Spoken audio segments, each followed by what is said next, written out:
Assalamualaikum warahmatullahi wabarakatuh. Semangat pagi sahabat belajar kelas 5.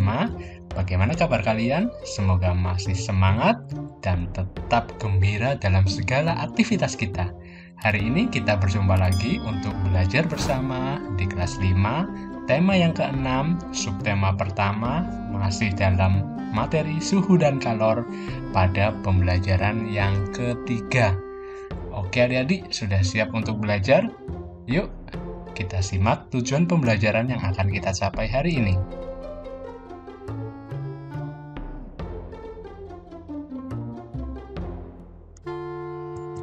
Nah, sekarang kalian perhatikan gambar yang ada di layar. Tepat sekali ada sebuah buku. Buku merupakan sumber informasi yang bisa kita manfaatkan untuk wawasan kita. Nah, di dalam buku itu terlihat gambar matahari yang sedang menyinari bumi. Tahukah kamu bahwa matahari merupakan sumber energi yang tidak pernah habis dan diperlukan oleh seluruh makhluk hidup yang ada di sekitar bumi, termasuk masyarakat Indonesia. Manusia dan lingkungan sekitar memerlukan sumber energi panas untuk kelangsungan hidupnya. Coba bayangkan, jika kita tidak disinari oleh matahari, bumi kita akan terlihat sepi, akan terlihat dingin, dan sungguh sangat tidak mengenakan sekali tentunya ya, karena manusia pasti membutuhkan sumber energi panas. Selanjutnya, yuk untuk memahami lebih dalam materi ini, kita membaca sebuah bacaan tentang manusia dengan lingkungan alam. Kalian simak baik-baik ya. Semua makhluk hidup yang ada di bumi melakukan hubungan dengan sesama makhluk hidup maupun dengan lingkungannya. Lingkungan alam terdiri atas benda mati dan makhluk hidup. Lingkungan alam merupakan sumber penghidupan bagi makhluk hidup, karena alam menyediakan semua kebutuhan makhluk hidup. Benda mati dan makhluk hidup saling memengaruhi antara satu dengan yang lainnya. Bahkan antar keduanya saling berkaitan. Salah satu bentuk hubungan antara benda mati dan makhluk hidup adalah jenis tanah, suhu, dan curah hujan di suatu tempat dapat memengaruhi jenis tanaman yang tumbuh dan hewan yang berkembang di daerah tersebut. Makhluk hidup juga dapat memengaruhi benda mati. Contohnya, daerah yang banyak tumbuhannya akan menyebabkan daerah tersebut menjadi lebih sejuk. Daerah yang masih banyak tumbuhannya cenderung memiliki air tanah yang baik dan berlimpah. Hal ini terjadi karena tanaman membantu tanah untuk menahan air dan menyimpannya di dalam tanah dengan baik. Nah, sekarang bagaimana dengan manusia? Hubungan antara manusia dan lingkungan alam dapat dikelompokkan menjadi dua. Yang pertama, hubungan yang membuat manusia harus dapat menyesuaikan diri dengan alam. Kedua adalah hubungan yang membuat manusia dapat memanfaatkan alam sekitarnya. Salah satu cara untuk menyesuaikan diri dengan alam adalah dengan mempelajari peristiwa alam yang ada di lingkungannya. Para petani harus menyesuaikan waktu tanam dengan musim hujan agar tanamannya dapat tumbuh dengan baik. Para nelayan memilih waktu untuk berlayar menyesuaikan dengan keadaan cuaca agar terhindar dari bencana dan memperoleh tangkapan ikan yang banyak. Manusia juga harus dapat memanfaatkan alam untuk memenuhi kebutuhan hidupnya dengan menggunakan ilmu pengetahuan dan teknologi. Contohnya, untuk menanggulangi akibat kemarau panjang yang menyebabkan menurunnya hasil pertanian, manusia mencoba membuat hujan buatan. Pembuatan hujan buatan ini tentu dengan menggunakan pengetahuan dan teknologi. Menarik sekali ya bacaannya ya. Sekarang yuk kita jawab pertanyaan-pertanyaan berdasarkan bacaan yang sudah kita baca tadi. Yang pertama, apa yang dimaksud dengan lingkungan alam?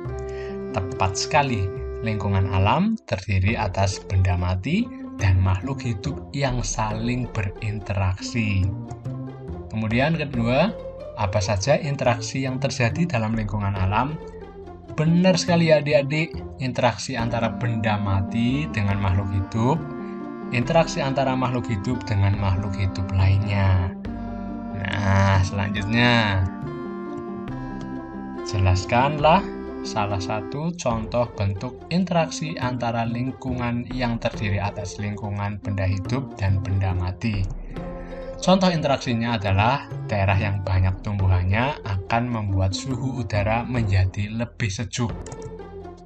Nah, selanjutnya, interaksi apa saja yang terjadi antara manusia dengan lingkungan alamnya? Contohnya tadi, interaksi yang menyesuaikan diri dengan alam dan interaksi yang memanfaatkan alam. Yang terakhir, berikanlah contoh bentuk interaksi antara manusia dengan lingkungan alam. Yaitu, yang pertama contohnya adalah para petani harus menyesuaikan waktu tanam dengan musim penghujan agar tanamannya dapat tumbuh dengan baik. Kemudian, para nelayan memilih waktu untuk berlayar menyesuaikan dengan keadaan cuaca agar terhindar dari bencana dan memperoleh tangkapan ikan yang banyak.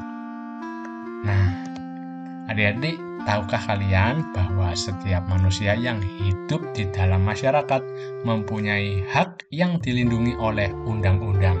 Salah satu hak warga negara Indonesia adalah mendapatkan pendidikan yang layak. Sekarang, tahukah kalian hak kamu sebagai siswa? Apa saja ya hak kalian tersebut? Yuk, kita bersama membaca hak-hak seorang siswa. Setiap warga negara mempunyai hak yang sama untuk memperoleh pendidikan. Setiap anak yang menjadi warga negara berhak atas kesempatan untuk mengikuti pendidikan. Hal ini sesuai dengan Konvensi Hak Anak yang ditandatangani pemerintah Indonesia. Setiap anak di Indonesia memiliki hak untuk memperoleh pengetahuan, kemampuan, dan keterampilan yang akan membantunya menjadi warga negara yang mandiri di kemudian hari. Setiap anak yang belajar di sebuah lembaga pendidikan, baik formal maupun tidak formal, disebut sebagai siswa. Setiap siswa yang belajar di sebuah sekolah mempunyai hak-hak yang sama. Selanjutnya, menurut pemerintah, Peraturan Pemerintah Nomor 28 Tahun 1990 yang dimaksud dengan hak-hak siswa adalah hak untuk yang pertama, mendapatkan perlakuan sesuai dengan bakat, minat, dan kemampuannya. Yang kedua, memperoleh pendidikan agama sesuai dengan agama yang dianut. Kemudian, mengikuti program pendidikan yang bersangkutan atas dasar pendidikan berkelanjutan, baik untuk mengembangkan kemampuan diri maupun untuk memperoleh pengakuan tingkat pendidikan tertentu yang telah dibakukan. Kemudian hak yang berikutnya mendapatkan bantuan fasilitas belajar, beasiswa, atau bantuan lain sesuai dengan persyaratan yang berlaku. Yang kelima, pindah ke sekolah yang sejajar atau yang tingkatnya lebih tinggi sesuai dengan persyaratan penerimaan siswa pada sekolah yang hendak dimasuki. Hak yang keenam, memperoleh penilaian hasil belajarnya, kemudian menyelesaikan program pendidikan lebih awal dari waktu yang ditentukan, dan hak siswa yang terakhir adalah mendapatkan pelayanan khusus bila mana menyandang cacat. Nah, jadi menurut kalian apakah yang dimaksud dengan hak?